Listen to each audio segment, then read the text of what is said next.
Labdien! Šī video virtuve un turpmāko laiku jums būs šeit Žana. Šodien pagatavošu cukīni rīvmaize.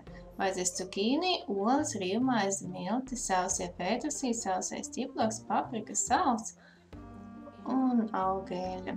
Cukīni nomazgā, nosusina un gareniski sagriež.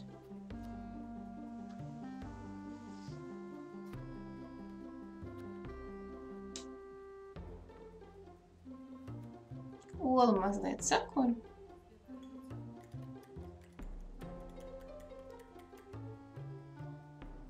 Rīvmaizi sajēc ar sausiem pētersīļiem, sauso ķiploku, papriku un sāls.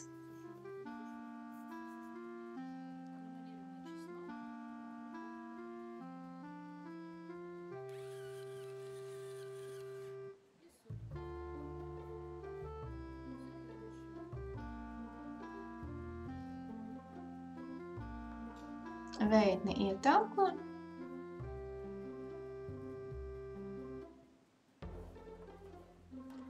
Cukīni apviļā miltos, tad apmērcē sakultā olā un apviļā rīvmaizē.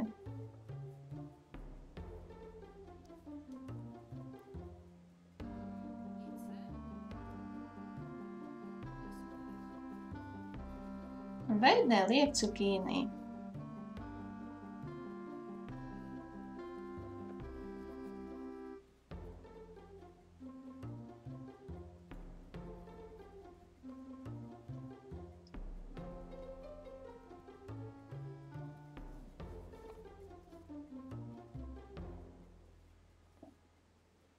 Cukīnī pāzies ar augēļu.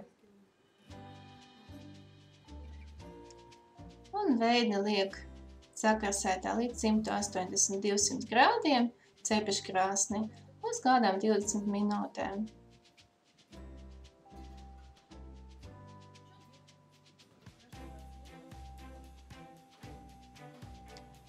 Cukīnī pasniedz karstu samērce, majonēzi un kečupu.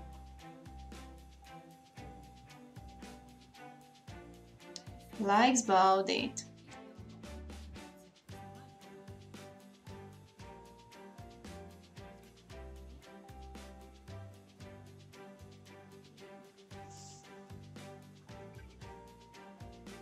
Ātri, vienkārši un garšīgi. Lai ļoti labu uzkodu iesaku pagatavot un vēl pateicoties tam, ka cukīni cepti cepeškrāsnī, nevis uz pannas cukīnī nav trēkni. Uz tikšanos!